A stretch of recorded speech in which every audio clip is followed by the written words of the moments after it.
Yeah, stabilization. How do you guys feel about using it for your videos? Yeah.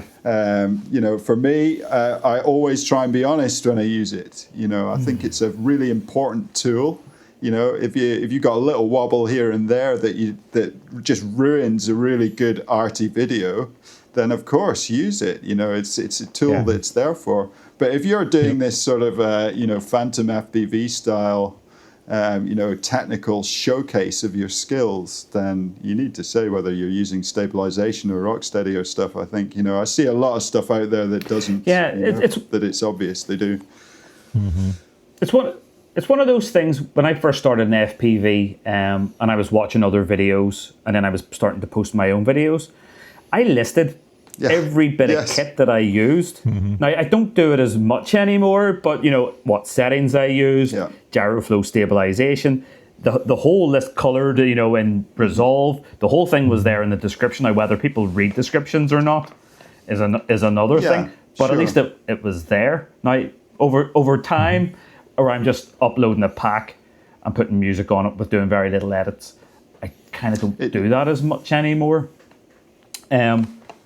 But yeah, maybe people should start doing that again. If they're using stabilizer, maybe they just assume that, freestyle, we use stabilization all the time. It's a given. I don't need to list it. But maybe we should go back to start listing. I think it probably depends what you're doing on our settings. If your video is this really sort of technical, tricky style flow, if you like. Then I think you should be mentioning things like that. It's funny. I used to do the same as you and list all the components of the drone and all this kind of stuff, and I stopped doing it. And actually, I do get comments now and again saying, "Oh, it's nice to see what the drone's made of." I might be posting something completely different. So I think people do read that kind of stuff, and I do find it interesting. But it's just be honest about what you're doing. I think is an important thing. I mean, it's Mm-hmm. I think just as a side, I stopped listing my stuff because people would be asking, "Oh, what settings are you using, or what antenna are you using?" I'd be like, "It's in the description." What's the point of me going to the effort of putting it all in the description if people don't read the description and then they're asking afterwards? So in the end, I was just like, "Oh, And I did have a notepad listed up with each of my quads, all the settings that I could just copy and paste it in. But just so it was no effort. But I just decided, I couldn't be bothered with this because people aren't reading the description anyway. I quit doing that in my video descriptions because at one point my stuff was changing like every other day, or like it would be a Franken quad because like I broke this and I put this on there. And I would try to update that, and I got kind of tired of it. So now I created a little website for myself. I just list the gear that I use, and I'll update that if I change stuff around. But it's basically got what and because I'm not flying a bunch of different drones, I'm flying one drone basically, and so this is what I'm flying, and but it's kind of funny. There was a funny story talking about the stabilization and being honest with all that kind of stuff.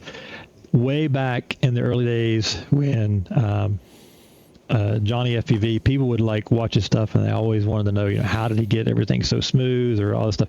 He made a video, and I think it was a little bit of here's what I'm doing, but also a bit of tongue in cheek, if you will. And so he's like at this little coffee shop, and he's telling everybody, this is what I'm doing. This is the trick that I'm doing to get all this, smooth video. And he takes out a roll of electrical tape, and he's putting electrical tape over the motor holes, making these little strips. And he's hitting the motors on there. He goes, this gets rid of all the vibrations in the drones. Oh, soft mounting motors. I think he did it in a way. I don't know if, I still to this day, I don't know if he was being serious or if he was being facetious, but there was a time when everybody started because of that, they were putting tape on the ends of their drone where the motors are to get rid of vibrations, because I remember that. Soft, God, that's going back. I think in terms of should we use stabilization in freestyle, I don't have a problem with it. I think if it's obviously there or obviously not there, then you don't need to mention anything about it because it's obvious. If you've just got a little bit of stabilization just to kind of take the edge off, then I think that should be in the description. Yeah. Because you'll get people that'll be ripping their quad apart, spending hours and hours and hours trying to tune the bloody thing, only to find out that you've got 20% stabilization on just to take that edge off. Yeah. And so that's kind of where I stand on it. If it's obviously on or off, don't worry about it because it's obvious. I don't have a problem with people using it myself. It's heck, I don't care if they mention it, if they use it. Usually you can tell. Yeah. Sometimes it depends. It depends on how heavy the stabilization is. There's some telltale signs usually, with dives and stuff that you can kind of tell when the certain moves will look a little weird, like it just has the physics don't look right or whatever. But sometimes it's useful. Like way back, I got into doing stuff using the GoPros, and I had a GoPro 6. This was way back. And what was the stabilization that GoPro? What did they call that? It was real steady go. No, that was the hyper smooth. Hyper smooth. Yeah, and so that was like everybody would turn that on, and the telltale sign obviously was if props were in view, you could see it. So people were like constantly trying to keep props out of view. But I went flying with a buddy of mine, and my drone, I had a ton of fun flying, but my drone flew like crap, and it had so many vibrations and stuff. Like it was just, I couldn't get rid of them that day for whatever reason. It was just, but I was having fun. And so I turned on that hyper smooth on the GoPro because there was just so much, so I wanted to see what it did. And it was amazing how much it got rid of. Like it got rid of all of these weird vibrations and shakes and stuff from my drone. And the footage looked, watchable, because prior to that, it was not watchable. So, I think there's a time and place for it. It depends on, what you want to do. I don't like it for freestyle usually, though, because of the weird effects that it does. And it's not so much the smoothing as it is. Usually those programs want to do, like, weird stretching. Like they try to, take out the fisheye and stuff out of it. I think that's where most of the weirdness comes in with the freestyle. Like if the fisheye was still there and you still had it, it would be fine. The problem is it's going to zoom in the camera so much to get rid of a lot of those wobbles that it's not. There's kind of zooming effect as well. Actually, kind of zooming effect looks weird for me. Like you're speeding up sometimes and slowing down. Kind of come in and it's distasteful. But beauty is in the eye of the beholder, though. I mean, it's you're your QC, aren't you? If you think the video needs a bit of stabilization, stick it in. For sure. But I've only got two things. I think though, if people are leaning really heavily on stabilization, then they should kind of go all the way. Be a bit more artistic with the edit. The zoom in factor. Oh, yeah. I think I normally have mine set to 7. Is it 7 milliseconds? So it's quite a, or is it more? Anyway, it's quite a slow zoom. I wonder, could we crank that up so it's really fast and use it as an artistic tool rather than something that's just kind of. But then don't try and compare yourself to Phantom FPV. I think this is where we've kind of branched off, isn't it, with freestyle? There's different facets. It's like the elements of hip hop, isn't it? It's kind of branched off a little bit. Oh yeah. I've actually. I've only got two views on stabilization, and it's like I don't give two hoots if you use it or you don't. Like what you're making's for you. That's about it. And talking about fisheye effect, some of the coolest videos, and this is something I've just started playing around with, is aftermarket lenses on digital and full fisheye effect deliberate. And you get a bit nauseous when you're flying occasionally. But it's just something cool and different and playing around with. And let's face it, when was the last time someone actually went and used... Sorry, I actually do know Tom uses DVR for, what he's showing and what he's, uploading and stuff like that because, he can't fit an action camera on a Whoop. But challenge accepted, Tom. People, they're relying on what their action camera does. Yeah. But people actually uploading their DVR, not the camera, And man, just whatever you want to do it for you, do it for fun. Yep. Oh. Exactly. Oops, someone's got music. Exactly. I don't even know what that was. Oh, I had that a little while ago. Timer. Yeah. Yeah. Yeah. No, it's funny we're saying about the DVR and the stabilized footage, because I remember having a conversation with a guy a couple of years ago about the merits of, true cinematic footage, this, that, and the other. And one of the guys that I pointed out where, you don't need to necessarily go to a full lot of effort was Falconrad and his long-range flights up into the mountains. Because it was just him sitting on a seat with a camera facing him, and then his scratchy analog DVR of him flying up the mountain. Now, yes, there's jeopardy involved, so there's drama already baked in the situation. But there wasn't, fast edits or fantastic, epic music or anything like that. It was him sitting beside a river on a seat and the quad flying up the side of a mountain. And I mean, and we all know that. We all know his name and we've all watched his videos. And there's nothing compelling in the edits per se. It's the compulsion is in what he's actually doing. It's the so technical, you don't need, Yeah, that's and it. the fact he lives in a beautiful not place. As far as flying skill, but well, this is it. Yeah. But you don't need to have that, GoPro 13, 10 or 12-bit color necessarily to make a video watchable, and you don't need to spend hours and hours and hours on a highly polished edit. It's the situation. I think if you just what people, including myself, are just lacking is kind of that packaging to say this is I upload DVR off the whoops because I'm showing a technical aspect of the whoop 100 milliwatts a kilometer away. You don't need a highly edited I video think as well. for that. I think. Sorry, Dave, on the go on. subject of. Sorry, on the subject of stabilization, not freestyle related. If you're reviewing a video system or something like that, or a product, then no, stabilization 100%. should not be used. There's a clear line between what we're talking about of freestyle versus reviewing something. Because you're not seeing the camera then, are you?